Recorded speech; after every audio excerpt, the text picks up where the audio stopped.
अस्सलामु अलैकुम वरहमतुल्लाहि वबरकात।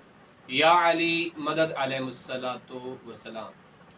हमारी गुफ्तगू अकायद के बाब में चल रही थी और आज हम अपने बच्चों को बताएंगे कि इस्लाम के अंदर दो चीज़ें बड़ी अहम होती हैं। मोहम्मद मुस्लिम कितनी चीज़ें अहम होती हैं? दो। अली भाई कितनी चीज़ें अहम होती हैं? दो।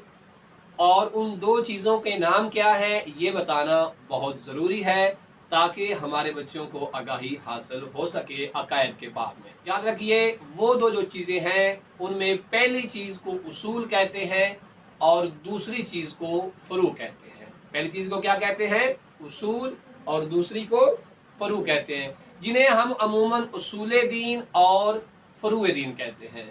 उसूल दीन का ताल्लुक हमारे अकायद के साथ होता है और फरू दीन का ताल्लुक हमारे अमल के साथ होता है।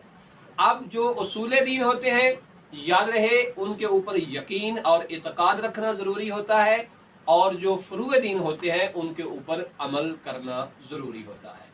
उसूल दीन जो हमारे यहाँ मशहूर बच्चों को याद करवाए जाते हैं वो हैं 5।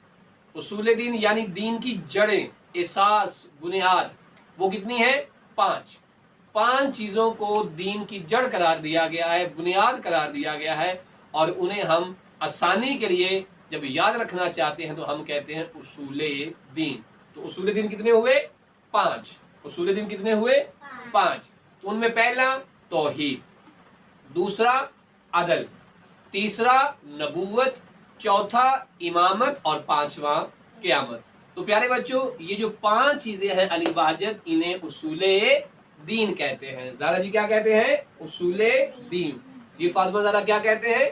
उसूले दीन यानी दीन की बुनियाद, यानी दीन की जड़ें, दीन की बेस। दुरुस्त है, अगर ये दुरुस्त नहीं होंगी तो किसी इंसान को निजात नहीं मिलेगी। ये 5 चीज़ें जिन्हें उसूल दीन कहा गया, इनको ज़रूर याद कीजिए, और इंशाअल्लाह हम अगली वीडियो में इन 5 चीज़ों के बच्चों को मानी समझाएंगे और बतलाएंगे कि इनमें किन किन चीज़ों का ख्याल रखना ज़रूरी है। अपना बहुत सारा ख्याल रखिए और हमें अपनी दुआओं में ज़रूर याद कीजिए। वसल्लल्लाहु अला मुहम्मद व आले मुहम्मद।